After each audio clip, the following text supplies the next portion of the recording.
안녕하세요. 대학백수 이상목입니다. 드디어 2023년 새해가 밝았습니다. 우리 학생 학부모님들 모두 새해 복 많이 받으시고요. 1월 2일까지 파이널 콜을 하느라 많이 조금 빡셌어. 그래가지고 빡센 와중에도 불구하고 또 우리 친구들 만나기 위해서 바로 오늘 지금 현재 1월 3일 9시 50분인데 아침부터 촬영을 진행하게 됐어. 원서 지금 쓴 현황들을 좀 파악을 해보니까 상위 10개 대학 경쟁률이 모두 전년 대비 하락했어. 그러니까 쉽게 얘기하면은 뭐 경쟁률이 하락한다고 해서 입결이 내려가는 건 아니지만 그래도 경쟁률이 올라가는 거에 비해서 내려갔을 경우가 조금 더 입결이 낮게 나오는 경향이 있기 때문에 소신 지원한 친구들한테는 기대감이 있을 수도 있는데, 그렇다면 과연 이런 일들이 좀 왜 생겼는지 조금 알아봐야 될 것 같아. 이번에 어떤 이슈가 있었냐면 서울대학교, 연세대학교, 경인교대 요 3개 대학교는 다른 일반 대학들보다 한 이틀 정도 빨리 마감했어. 작년에 어떤 일이 있었냐면 연세대학교 마감 직전 경쟁률이 낮아서 수많은 학생들이 많이 지원을 했고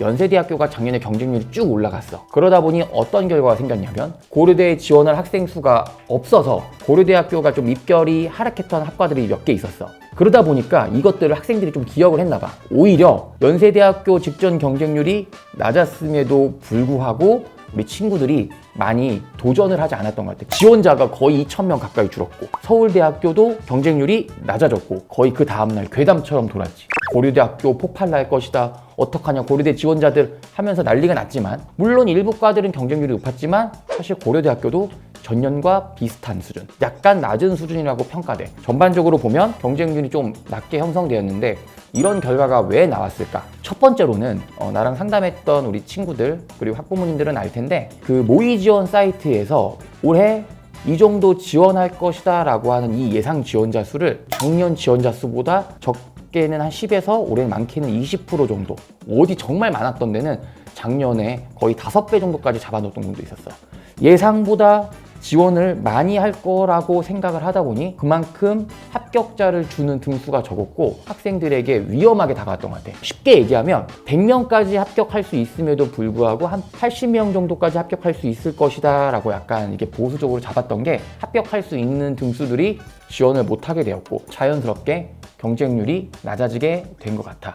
그리고 하나 더 굳이 꼽자면 이렇게 수능 시험 난이도가, 특히 국어가 난이도가 쉬울 경우에는 보통 현역 학생들에게 좀 기회가 많아. 수능 고득점자들 중에서 현역 학생들이 예년에 비해서 비율이 높았고, 그런데 그 현역 학생들은 수시까지 챙기는 학생들이 좀 대부분이다 보니까 수능 고득점자 현역 학생들이 수시로 많이 합격을 하게 되었어. 그러다 보니까 수능 고득점자들 중에서 정시에 참여한 비율이 예년에 비해서 조금 낮았던 것 같아. 전반적으로 서울에 있는 상위권 대학교들의 경쟁률이 낮아졌다라고 생각을 해.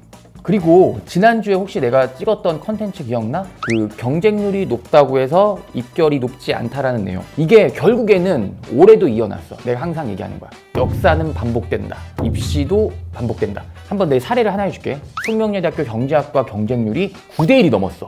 거의 여기 경쟁률 중에서 유일한 빨간색을 보여주고 있지. 그런데 요 경쟁률이 마감 3시간 전에는 유일하게 1대1이 안 됐던 0.7대1의 학교였어. 지난번처럼 여기 지원하는 애들이 대부분 허수일까요? 라고 이제 질문을 할 수가 있을 거야. 사실은 이미 내가 이번에 컨설팅 하던 애 중에 숙명여자대학교 경제학부를 지원한 친구가 있었는데 이 모의 지원 표본 흐름을 보니까 이 친구가 상향 지원이었음에도 불구하고 상위권을 차지하고 있었다. 물론 입결은 까봐야 알겠지만 내 생각에는 숙명여자대학교 경제학과가 엄청나게 펑크가 날 거라고 예상이 돼. 이게 사실은 요과 말고도 다른 여러 가지 사례들이 있겠지만 이 입시라고 하는 것들을 과거에 대해서 분석을 잘하면 올해 원서를 쓸 친구들에게는 큰 도움이 될 거라고 생각을 해.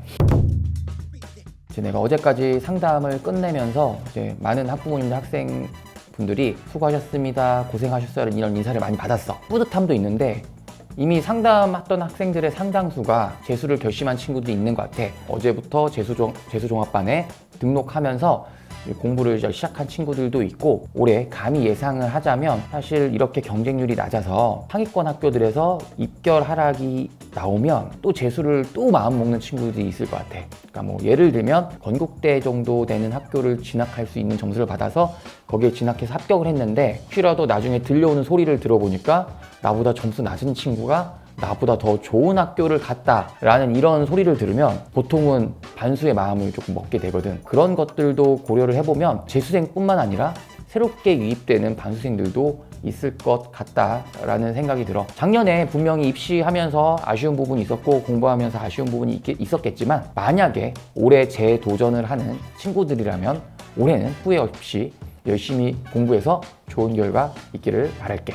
올 한 해도 콘텐츠를 꾸준히 올릴 예정이니 대학 백수가 이 힘들고 이 어려운 입시에 우리 수험생들에게 든든한 등대가 되어줄 예정이니 구독과 좋아요, 알림 설정 부탁할게. 그리고 언제든지 궁금한 게 있으면 댓글로 남겨줘.